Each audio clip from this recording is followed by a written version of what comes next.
समय रहे हमारे ग्रामीण क्षेत्र के लिए, शहरी क्षेत्र के लिए, समूचे क्षेत्र। आज बहुत अच्छी बैठक हमारी प्रभारी मंत्री जी की अध्यक्षता में ग्वालियर में आयोजित हुई। हमारे सभी जनप्रतिनिधि क्षेत्र के, हमारे दोनों मंत्री नारायण सिंह जी, प्रद्युम्न सिंह जी, हमारे विधायकगण सतीश सिकरवार जी, नायब सिंह जी, हमारी महापौर शोभा जी, हमारे पूर्व सांसद केजरीवाल साहब, हमारे पूर्व मंत्री माया सिंह जी, हमारे सभापति महोदय मनोज तोमर जी, सभी लोग उपस्थित रहे और बड़ी बारीकी की समीक्षा की गई और आगे का रास्ता तय किया गया। हमारे आज 5 मुद्दों पर चर्चा हुई है। 3 घंटे की हमारी बैठक चली। पहला मुद्दा हमारे सड़कों का रहा, जिस पर मैंने आप लोगों से निवेदन किया था कि पिछली बार सामूहिक निर्णय लिया गया, ग्वालियर की सभी सड़कों का एक मैपिंग किया जाए और कौन से सड़कें हरी श्रेणी में दुरुस्त हैं, कौन सी सड़कें पीले श्रेणी में आती हैं जहां कार्य की ज़रूरत है, और कौन सी सड़कें लाल श्रेणी में आती हैं, मतलब जर्जर हालत की हैं जहां जल्द से जल्द कार्य की ज़रूरत है। मैं धन्यवाद भी देना चाहता हूं जिला प्रशासन को कि उन्होंने कुल मिलाकर 359 सड़कों का एनालिसिस किया और 359 सड़कों में से पीले और लाल श्रेणी में, पीले में 63 और लाल में 171 सड़कें समेत कुल मिलाकर 234 सड़कें। इन 234 सड़कों में से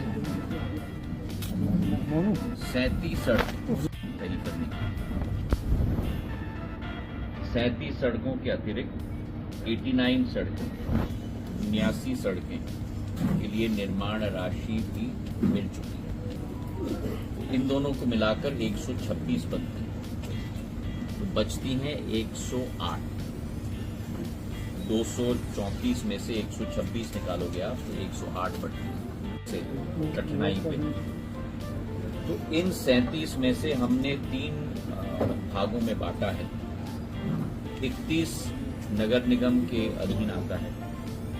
इन 37 में से 31 में से 10 सड़कें पूर्ण हो चुकी हैं और 21 सड़कें 10 नवंबर तक पूर्ण होंगी। 9 सड़कें पीडब्ल्यूडी के अंतर्गत आती हैं जो 15 नवंबर तक तैयार हो जाएगी और एक सड़क स्मार्ट सिटी के अंतर्गत आता है जो 10 नवंबर तक तैयार हो जाएगी। तो ये 37 सड़कों का ब्यौरा मैंने आपको दे दिया। अब बची 79 सड़कें जिसके लिए राशि भी मिल चुकी है।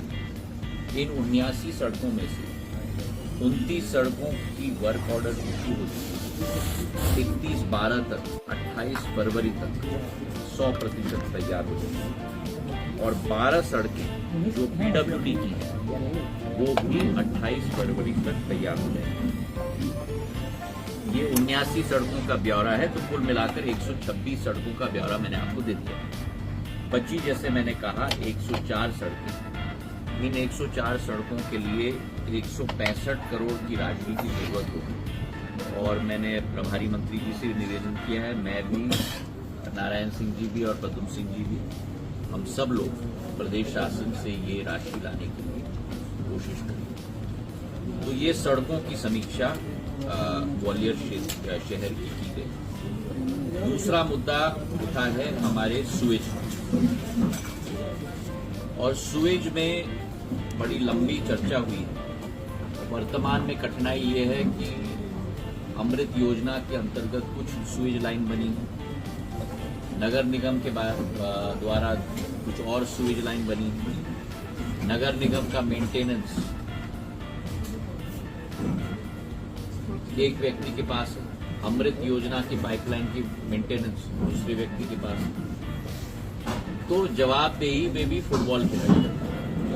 तो एक प्रस्ताव आया शेजवलकर साहब का, जिस पर हम सभी लोगों ने स्वीकृति और सहमति जताई है कि एक ही टेंडर होना चाहिए सारे सुएज लाइन, ताकि जवाबदेही तय हो एक पार्टी के साथ। तो ये हमने निवेदन किया है। इसी के साथ प्रद्युम्न सिंह जी का सुझाव था कि जो टेंडर दिया जाता है उसमें नियम बननी चाहिए कि कम से कम ये चीजें हर साल होनी चाहिए। उदाहरण के तौर पर मेन ट्रंक लाइन की सफाई हर साल होनी चाहिए।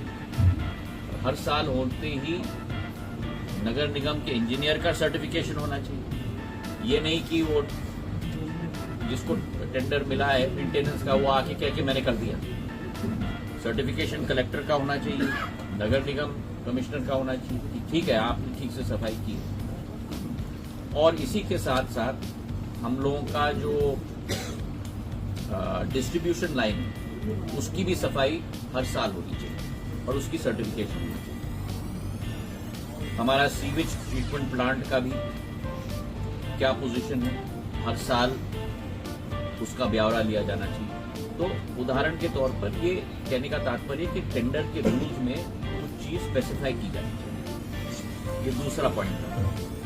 तीसरा पॉइंट रहा कि वर्तमान में हमारे 511 किलोमीटर की सुवेज की पाइपलाइन अंडर साइज, 320 किलोमीटर की सुवेज लाइन डैमेज और 335 किलोमीटर अनकवर्ड एरिया। इन तीनों खंडों के समाधान निकाल के इसमें कितनी राशि बनेगी, ये हम लोगों ने नगर निगम को कहा है, कलेक्टर साहब को कहा है कि बना के हमको देंगे।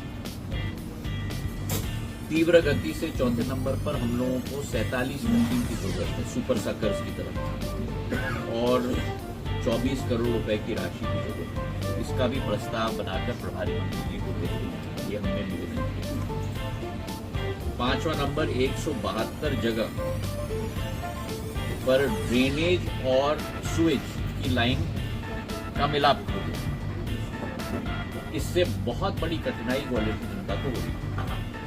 इसका समाधान हमको निकालना, इसका समाधान निकाल के हमारे सामने प्रेषित करें।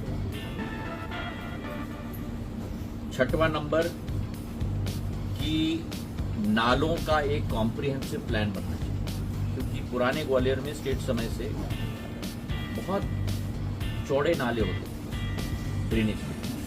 अब धीरे धीरे करके सब सारे के सारे सुधर रहे। दोबारा उस स्थिति में हम लोगों को लाना है और उसका कॉम्प्रिहेंसिव प्लान बनना चाहिए प्रशासन के द्वारा।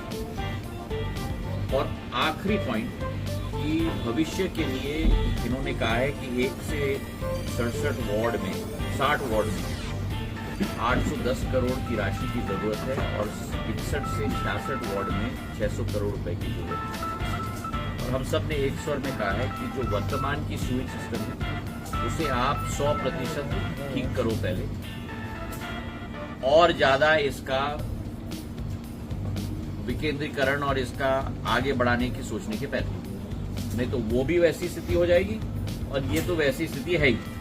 तो पहले वर्तमान के सुवेज सिस्टम का पूरा समाधान हम लोग निकालेंगे। तो 15-20 दिन की समय हमने दी है। हमने कहा है कि जनप्रतिनिधियों के साथ भी बैठे, महापौर जी के साथ, शेजवलकर जी के साथ, हमारे नारायण सिंह जी, प्रद्युम्न सिंह के साथ, और 15 दिन में पूरा प्लान बन के हमारे सामने ये रखा जाना चाहिए इन 6-7 महीने। अभी एक मिनट, तो ये सुवेज का हुआ। तो इसके बाद हमने चर्चा की शहर की जल आपूर्ति की, और इसमें जैसे मैंने आपको पिछली बार बताया है कि हम लोग करीब 600 MLD पानी 2055 तक चंबल से, कोटवाड़ बांध से पूरे ग्वालियर के सप्लाई के लिए हम लेके आ रहे हैं। अभी हमारी योजना करीब 2332 करोड़ की है, जिसमें से 813 करोड़ रुपए स्वीकृत हो चुके हैं। 813 में से 460 करोड़ रुपए चंबल से पानी लाने की योजना के लिए स्वीकृत हुई, तो बचे हमारे करीब 350 करोड़ रुपए की राशि। वो 350 करोड़ रुपए की राशि किस तरीके से सबसे उपयुक्त रूप से इस्तेमाल हो, ये हमने प्रशासन को और जनप्रतिनिधियों को कहा है बैठ के ये लोग तय करते। 3 श्रेणी है जहां हमको राशि देनी है इस 2332 करोड़ की योजना के अंतर्गत। साधन सीमित है, साधन का 100% उपयोग किया जाए, गुणवत्ता के आधार पर उपयोग किया जाए, ये हमारा संकल्प है। चंबल के पानी के अलावा 3 भाग हैं जहां हमें अपना ध्यान केंद्रित करना है। पहला भाग वार्ड 1 से 60 वर्तमान के जितने भी हमारे उपभोक्ता उनमें से कुछ संतुष्ट, कुछ असंतुष्ट। ये डिस्ट्रीब्यूशन पाइपलाइन से पर्याप्त मात्रा में उनको पानी वर्तमान में नहीं मिलता। दूसरा भाग है वार्ड 1 से 60 जहां नए उपभोक्ताओं को हमें जोड़ना है, जहां नया पाइपलाइन हम लोगों को लेना है पानी के स्रोत से घर तक, इसकी योजना है। और तीसरा भाग है जो 6 नए वार्ड ग्रामीण से शहर में जुड़े हैं, वार्ड 61 से 66 से, वहां स्रोत से घर तक पूरा प्रोजेक्ट बना। तो मैंने निवेदन किया है इस प्रोजेक्ट को 2332 करोड़ को इन 4 भागों में हम बांटें। पहला भाग का फाइनेंसिंग भी कंप्लीट, टेंडर भी हो गया है, कार्य भी शुरू हो गया है। चंबल से पानी लाने का 460 करोड़, अब बची हमारे पास 350 करोड़ की राशि।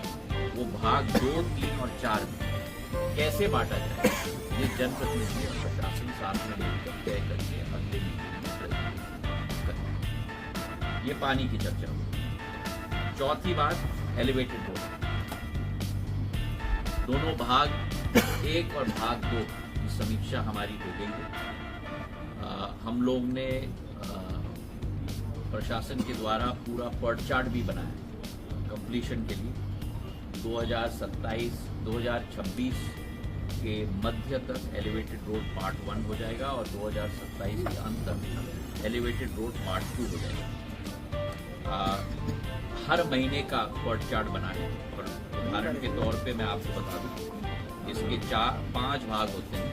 पहले फाउंडेशन बनता है जो एलिवेटेड रोड पार्ट 1 में 229 में से 199 हो चुका है। उसके बाद बीच का सब स्ट्रक्चर बनता है जो 229 में से 197 बन चुके हैं। तीसरा भाग उसका गर्डर कास्ट होता है, हर एक फाउंडेशन पे 5 गर्डर कास्ट होते हैं, तो 1140 की जरूरत है, जिसमें से 1135 बन चुके हैं पर साइड में रखे गए। 1135 में से 835 लग चुके हैं गर्डर। तो ये हो गया आपका तीसरा भाग गर्डर लगाने। और चौथा भाग होता है ऊपर वाला स्लैब लगाने। ये स्लैब लगने हैं 229, जिसमें से 121 लग चुके हैं। तो कहने का तात्पर्य ये है कि ये पूरा बनने के बाद आपका एलिवेटेड रोड का फाउंडेशन तैयार है। तो करीब 50% से ज्यादा हमारा काम हो चुका है। उसके बाद हर श्रेणी का हफ्तेवार हमने टारगेट बना दिया है और हर हफ्ते मॉनिटरिंग की जाएगी। उस टारगेट के आधार पर हम लोग चल रहे हैं कि नहीं चल रहे। ये हो गया हरा लाइन टारगेट का और लाल लाइन जहां हम, तो आप देखेंगे कि हर भाग पर कहीं तो हम टारगेट के ऊपर भी चल रहे हैं और नहीं तो हम टारगेट के साथ चल रहे हैं। तो ये समीक्षा अब हर हफ्ते पे की जाएगी एलिवेटेड रोड। तो ये पूरे बन के तैयार हो चुकी है और प्रशासन के द्वारा भी संपूर्ण सहायता एलिवेटेड रोड के लिए दिया जा रहा है। 5वां आखिरी मुद्दा हमने चर्चा की ट्रैफिक पर, और ट्रैफिक की समस्या व्यापक है शहर के अंदर। इसके लिए कई सुझाव जनप्रतिनिधियों की आई है। प्रशासन को हमने कहा है कि अगले माह एक नए प्लान के साथ हमें प्रेजेंटेशन करें। एक तो कहाँ हमारी स्मार्ट सिटी के अंतर्गत वो हाइड्रोलिक पार्किंग लगी हुई है लेकिन कोई इस्तेमाल नहीं कर रहा। एक अगर मशीनरी खराब है तो उसको दुरुस्त कैसे करें। दूसरा, अगर लोगों को संकोच है कि मेरे स्कूटर पे स्क्रैच लग जाएगा या गाड़ी पे स्क्रैच लग जाएगा, तो एक सेशन उपभोक्ताओं के साथ करें कैसा इस्तेमाल किया जाए। और तीसरा, इसका अडॉप्शन कैसे तीव्र गति से हो पाए।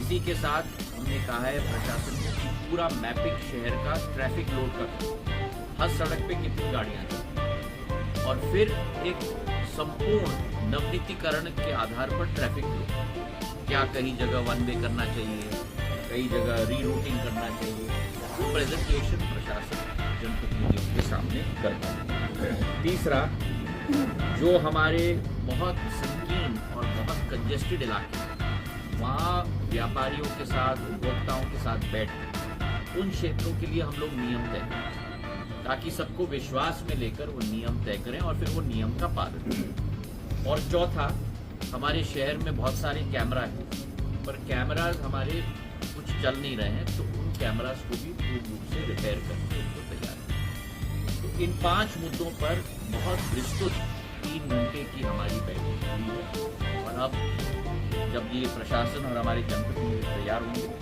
उसके बाद 3 घंटे एक बात आपने कही थी कि सड़कों पर